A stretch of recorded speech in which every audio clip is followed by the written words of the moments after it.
Good evening, ako si Kevin Kim from 3 Alpha. Sa iyong pananaw, alin sa tatlong sangkap, kaalaman, kasanayan o karangalan ang pinakamahirap panatilihin sa pamumuno at bakit?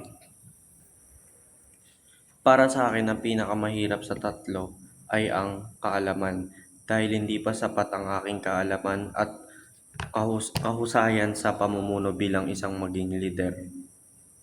Kaya para sa akin, kaalaman ang pinakamahirap dahil mahirap mamuno bilang isang leader kung kulang ka sa kaalaman. Pangalawa, paano mo ipapakita ang pagiging epektibong leader kung sakaling ikaw ay maatasan sa isang responsibilidad na labas sa iyong kagustuhan o kakayahan? Gagawin ko pa rin ang aking responsibilidad bilang isang leader kahit labas ito sa aking kagustuhan.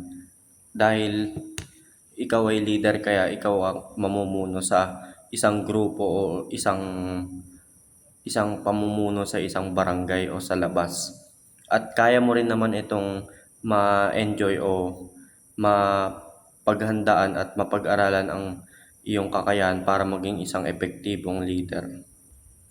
Pangatlo, kung ikaw ay nasa isang sitwasyon na kailangan pumili sa pagitan ng pakikisama at paggawa ng tama, paano mo ito haharapin bilang isang criminologist? Mas pipiliin ko ang paggawa ng tama kumpara sa pakikisama.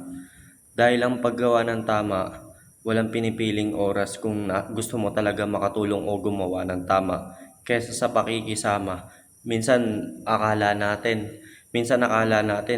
dahil nakikisama tayo, makikisama tayo sa mga tao, yun pala mali na pala yung ginagawa nila. Siyempre hindi maganda para sa iyo bilang isang tao or bilang ikaw sa sarili mo. Kaya para sa akin, mas pipiliin ko ang paggawa ng tama kaysa sa pakikisama. At hindi rin kaya ng konsensya ko na makisama na alam ko na mali yung ginagawa nila. Kaya bilang isang criminologist o bilang isang ako, mas pipiliin ko ang paggawa ng tama kaysa sa pakikisama. At mas maraming magbe-benefits ang paggawa ng tama kaysa sa pakikisama. Paano kung mali nga yung ginagawa nila? Makikisama ka pa rin ba? Yun lang po. Bye-bye.